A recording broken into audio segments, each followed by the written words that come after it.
participating. Perfect timing. We're live, by the way. Oh, terrific. All right. Let's leave that for conversation for the meeting. Thanks, everybody, for the inaugural 2021 City of Grand Marais Planning Commission. You don't have a chairperson yet, so lucky me, I get to call this meeting to order. It's 4:12 in the afternoon. And the first thing you need to do is select a chairperson so they can run this meeting.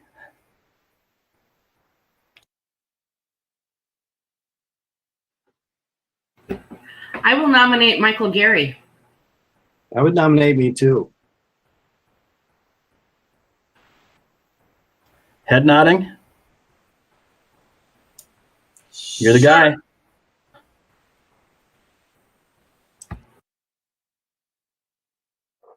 Yeah. Here's our extensive training program. Okay, Mike, take it from here. Great. Unfortunately, I don't have the agenda in front of me. I'm going to have to figure out how I can do that. My printer failed me. That's usually how I do these things. I'm more of a paper person. We'll get you set up for next time, Michael. On every agenda, we have roll call, which obviously on a meeting like this is kind of redundant. You can adopt the agenda, and that would be more important if we had a lot of items on it, or if there's something somebody else wants to add, they should let us know now. You can approve the minutes, which is the next thing, and that's something that we'll need you to take official action on. So we'll just pause there and do that. Okay. All right. Guys, I'm sorry, I gotta ask, Hayden, were you the one that sent out minutes and stuff? Because like I said, I have nothing. I think it all went to spam. So I have nothing. I didn't get any minutes either. Then let's hold off on that. We'll make sure you get them for next time, and we'll add that to the agenda for your next meeting. There wasn't much that was ever going to go in this packet, so you know, this again. Kelly, I kind of talked to the rest of them a little bit before the meeting, but the point of this meeting is to do a quick orientation for folks, to talk a little bit about the work plan. But really, there isn't any need for folks to make decisions today because you haven't had a chance to really think about it yet. And so we're going to set the table for that, provide you with some documents to think about before your next meeting, and then be ready to have a good conversation about what you want your work plan to be. Okay. So we'll just skip all those things. How's that, Mr. Chairperson, and jump to brief orientation. Okay. May I share my screen with you all now? Mr. Roth, please do.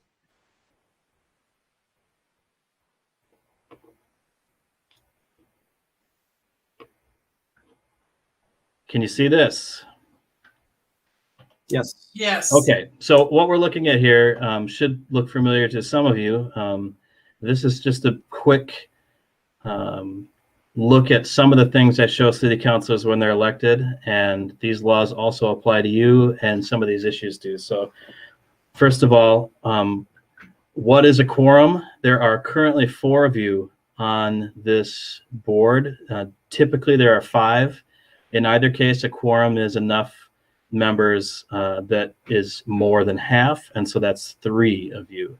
So any 2 of you at any one time is not a quorum and can't have a meeting. Any 3 of you is a quorum and could potentially be having a meeting, which gets me to the next bullet point, the open meeting law.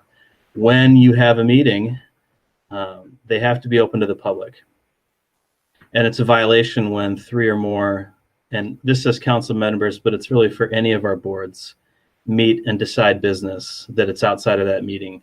There are exceptions to that where we can have meetings in private, but they're all specifically described in statute, and we would have our city attorney actually arrange for any meeting that we're going to say is an exception. So they'll cite the law that says why it's an exception, and we'll go through a process where the chairperson will actually read off of a script that the city attorney has prepared. I don't expect that to happen at the Planning Commission ever. So I think it's just a good assumption that when you have a meeting, it's going to be open to the public. And anytime you want to conduct business at all, it has to be open to the public. So what is a violation of the open meeting law? What is a meeting is the trick. If 3 of you are meeting in a social setting, that's not necessarily a violation of the open meeting law. in a small town, that's likely to happen, that 3 of you or more will find yourself in the same place at the same time. If you're in the same place at the same time and you're discussing business that pertains to the Planning Commission, then that is a violation of the open meeting law. And it's not always being in the same place at the same time. There are lots of ways for us to use technology these days to have conversations about policy that you're not in the same place at the same time. So if you have email conversations where 3 of you are involved in the chain at some point talking about policy, that's a violation of the open meeting law. If you are participating in Facebook conversations where 3 of you are participating in the same one, there's a potential violation of the open meeting law. I think the most important thing for you to think about is anytime that you want to talk about an issue that's policy of the Planning Commission, it should be done in a meeting of the Planning Commission with a quorum and open to the public. I'm going to skip down to planning and zoning. We have adopted a zoning ordinance and a subdivision ordinance, and they regulate land use in the city. We've just spent a heck of a long time talking about changes to our zoning ordinance, and so that's probably forefront in most of your minds. But that's one of the documents that I'll be sharing with you after the meeting, just as kind of a key piece of information that you're going to be using for a lot of your business. We have a comprehensive plan as well. It was adopted originally in '92, was modified in '96, and pretty substantially modified in 2007 for the downtown area. And we have a community vision document. So those are all things that we look at and use from time to time in the course of your business. And what are the types of business that come in front of this board? Variances. So if someone wants to vary from the strict interpretation of the zoning control, meaning the zoning ordinance requires a lot to be 50 feet wide and they have a lot that's 40 feet wide and they want to be able to build on it, they can ask for a variance. Or if the zoning ordinance says that you can build a building up to 35 feet tall and they want to build one 40 feet tall, they can ask for a variance. What you can ask for a variance on is a use variance. So if I want to do a use that's not allowed in a zone, that's not something you can ask for a variance on. Conditional use permit, we have uses in our zoning ordinance that are just primarily allowed where they don't have to go through a special process, but we also have uses that we call conditional where they apply for a permit. We'll then schedule a public hearing and it'll be in front of you, the Planning Commission, that we hold that public hearing. And you will then have a conversation after the public hearing amongst yourselves. You'll adopt findings and you'll make a recommendation that you send to the council. And then zoning amendments, other business that you've really spent some good time on recently. If we're going to do zoning ordinance amendments, we generally send those through the Planning Commission as well. We'll schedule public hearings in front of the Planning Commission and you'll be making recommendations to the council.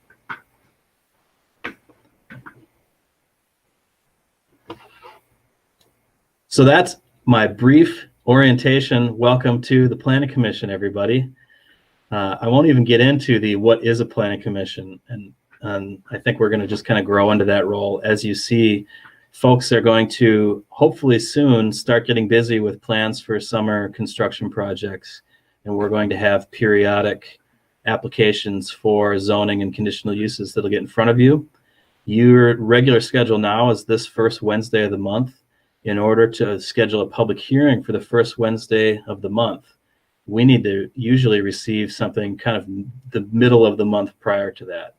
There's a 10-day notice that's required for public hearing where we're actually going to be mailing that to folks within a certain distance most of the time, and we're also publishing it in the newspaper. And in order to meet the newspaper's deadline and get to that 10 days, it's usually, again, 15 to 20 days before your meeting. So when people ask us, how long is this going to take? What we usually tell them is 6 to 8 weeks if there's no complications. So that's usually what happens. They come to us sometime in the middle of the month, then it gets in front of the Planning Commission for a hearing 2 to 3 weeks later. You make a recommendation, it goes to the council the week following your meeting, and they're able to take action on it. So it can be as fast as 3 weeks and we're done. Or they come to me 2 days after the newspaper deadline to meet the next meeting, and we have to wait another month before we can do it. And so there's 5 weeks before they make it to the Planning Commission, and then another week, and we're in front of the council. And it's been about 6 weeks, and we've got their answer. Sometimes it hasn't happened for a while, but sometimes there's a question where the Planning Commission isn't ready to make a recommendation at their first meeting. They need more information. They send the application back to the applicant and ask for more information, or they just need more time to think about it and they want to continue the conversation. Then we may schedule a special meeting to do that, or we may come back the next month. So when we tell people 8 weeks, the idea is 2 weeks of notice, the first meeting, 4 weeks till the next meeting, and then a week for the Planning Commission to give their recommendation to the council, and there's your 8 weeks. There's some time limits involved in these. We've got 60 days within which we can act really quite simply and get this done. But if we want to extend the review of some of these applications, we often have to declare to the applicant that we're going to do that, and in writing tell them it's going to take us a little bit longer. So we tell them, we're going to take another 60 days to look at this issue. Or if we're going to ask for more information, we've got 10 days to tell them, you didn't submit a full application, we need more information. And it's something, again, that we communicate in writing. Most of the time we don't have to do those things, but every once in a while we will. So that's how the Planning Commission operates. The majority of the time in the last 2 years, you've spent looking at zoning ordinance amendments. So in 2019, we hired HKGI, a planning firm, to come and help us look at housing as an issue. And that was in response to the council saying, housing is a #1 priority, and we want to see some work done on this. They produced a report, and I'm just going to show you a quick excerpt of the report they produced. After the meeting, I'll be sending this to you. Most of you probably already seen it, but it's what I hope that we're going to use to think about what you want on your work plan in the upcoming year. So back to my screen.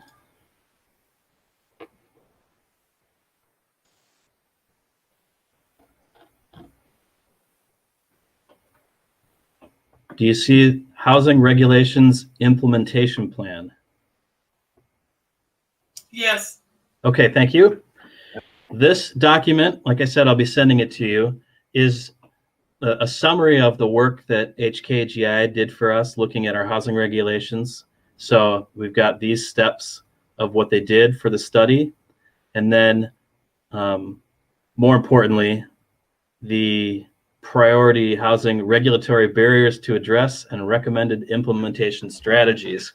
So the City Council and the Planning Commission both went through this table, and it's 2 pages long, and took each of these items up and said, yes, we're interested in working on this, or not right now.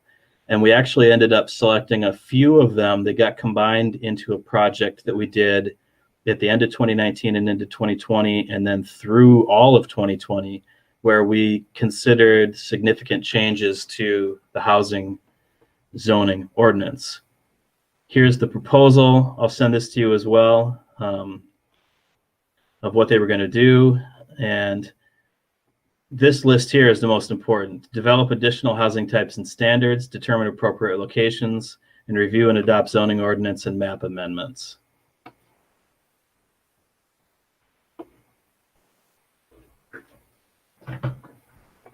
That was a lot of work to go through that. The Planning Commission should definitely be proud of all the work that they put into it, and the fact that we were able to adopt a change of that magnitude is really not something that happens very often. So that was, like I said, a lot of work. And I think there was a kind of a general feeling at the end of that project that we weren't done yet. And, more than a general feeling from you, Stacy, you actually probably said it. But there's an idea that of that list that HKGI produced for us, there's other things that we haven't yet addressed, and other strategies that we could use to change regulations or look at other programs that the Planning Commission can work on that might be able to help with housing. So that's what I'll be asking for you to think about between now and the next meeting is, let's take a look at HKGI's implementation plan and what's next. Assuming, however, that that's not the only thing that's on people's minds, I'm also hoping to hear from each of you on, are there other issues that you want the Planning Commission to think about putting on their agenda?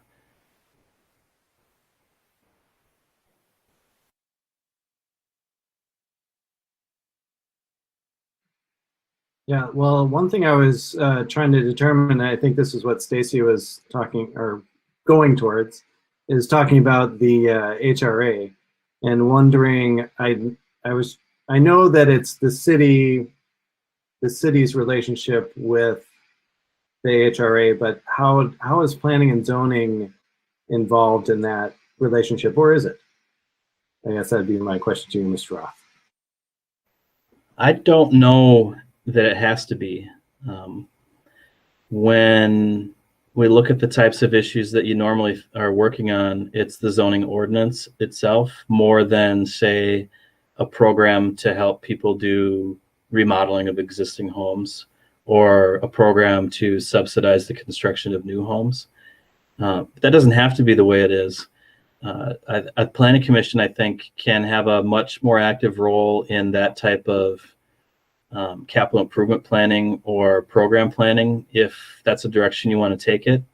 So I know that one of the reasons why we did spend so much time on the zoning ordinance is we know that that's a place where we actually have some control over the outcome, and that we know can be effective, that can actually affect change. That's for sure our job to do that. When it comes to the HRA, it can be, the Planning Commission, I think, can insert itself into that conversation, but you don't have to. It's going to happen either way. And I don't know that the way the conversation's going, that it's necessarily a big difference operationally on how we're going to do things. It kind of looks to me like the EDA is going to be the HRA, and frankly, they've been acting as one for a number of years now anyway. So this is more a question of resources. And then, it's not as much the Planning Commission's conversation anymore. It's much more, really, it's going to focus on the county board in the end, and a conversation about how many resources are we willing to put towards this project, and what do we expect to get out of it with them. If that makes sense. So Stacy, you've been involved, and Kelly, you've been involved in a little bit about hearing about the HRA. Is there a role you see for the Planning Commission in this conversation? I guess I don't see it yet. I don't know. I'm still learning about it and trying to figure out if it really is a good idea for us. So. Yeah, I'm of the same as Stacy. It's kind of a new concept for me. All this is new, even though I've been a city councilor for 3 years. That's something different that's come before us now for me to deal with. So I'm trying to listen and take it in, but I kind of felt like it was more at the council and county level than it would be for us. And being involved in the council, obviously right now Michael and I are both on council, so that's two of us already there having input. Stacy's with the county, so for now I kind of feel like it has representation, although obviously Ben may have thoughts, but can easily talk with any one of us too. So at this point, I don't know that I think it's anything that we have to dig too far in depth as planning and zoning. And welcome, Ben, by the way. Welcome to planning and zoning. And did you have anything to chime in on there with the housing? You're muted. Sorry, Ben. I had to mute you when you took a call at some point. And you're still muted. Am I unmuted now? Wonderful. I think I'll just take a little time and get acquainted. I want to back up and look at some past meetings. I know you guys did a lot of work, and I'm going through some of the stuff now. What specifically is the HRA? I think that's the first maybe I've heard of it. Sorry, that's the Housing Redevelopment Authority. And it's kind of what Mike was pointing to, and maybe, Mike, you've unmuted, maybe you have more to say that is better than what I have to say, but I essentially, to my mind, it did seem more like a funding source, a way for cities, counties, smaller entities to help homeowners in a lot of ways to just, develop housing that here in our city, as well as the county. And I was just wondering if there was a way, because obviously it has to do with housing and we do a lot with housing, if there was some way that we could or actually should work with them in any supportive way. But it sounds like that's probably not the case. The home for this conversation, Ben, has been the EDA. Yeah. And they've actually received a grant and some assistance from a statewide nonprofit that focuses on housing to help them determine, would it be a good thing for us to have a county HRA? Would that give us tools that we don't have? Would it have access to funding that we don't have? Would it allow us to focus on housing in a way that's more effective than we do now? And now that conversation at the EDA level is starting to move into the city and the county, and really more the county level, as we talk about what resources we're willing to put towards this. Thank you.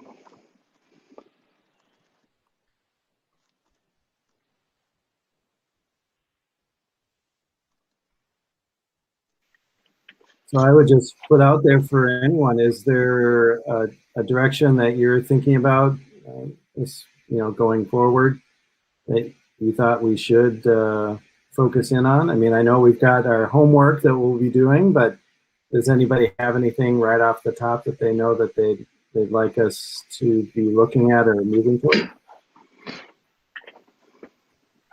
Stacy, did you have anything? I know I'm always picking on you, but you always have such great things to say. So. No, unfortunately, not right now, but I'll save it for next meeting after I've had a chance to review everything and, yeah, dig out my other notes. Yeah, sorry. All right, well, great. So what else is on our agenda there, Mike? I don't have it in front of me. As I said, are we good? Yeah, I think, honestly, we could have dispensed with the meeting and just jumped to here's some stuff to think about and do some homework.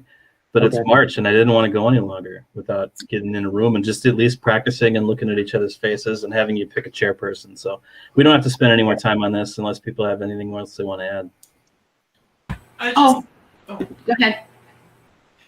Are we still looking for a fifth member then, guys? That we need to. Hayden says yes. So we need to recruit.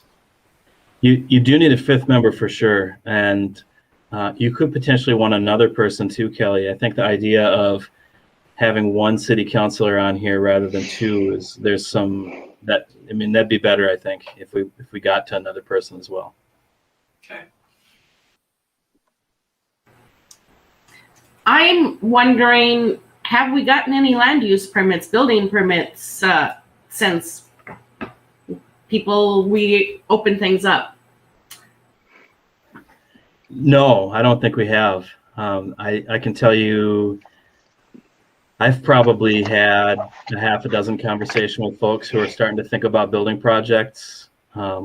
There's been a few folks that are talking about maybe slightly more involved development, but I can't imagine a harder time to start moving with this stuff, right? I mean, it's the middle of winter, which is a great time to plan projects, but people aren't necessarily thinking about them right now. And in the middle of COVID as well, like everybody's plate is full. So I'm not expecting to see a lot of movement on it. Maybe not this year even.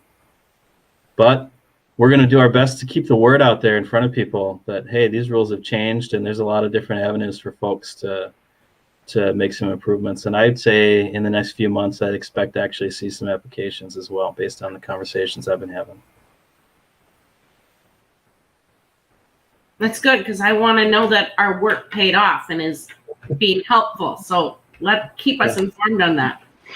All right, that's a good point. I'll remember that. We'll try to keep you informed on that. And everybody stay patient on this. This change is a huge change, and it's really designed to be like a 20-year payoff. You know, it's not something that we're going to necessarily see changes tomorrow on. So.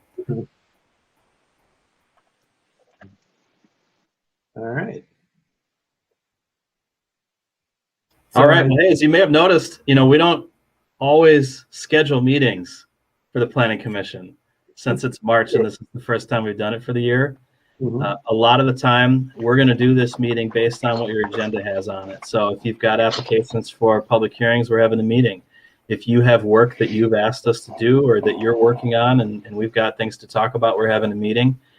If there's not, we're not having a meeting. And I mean, we're trying to be respectful of your time as well, as give you the opportunity to work on the things that you want. So, you know, please give us feedback on that as the year goes on.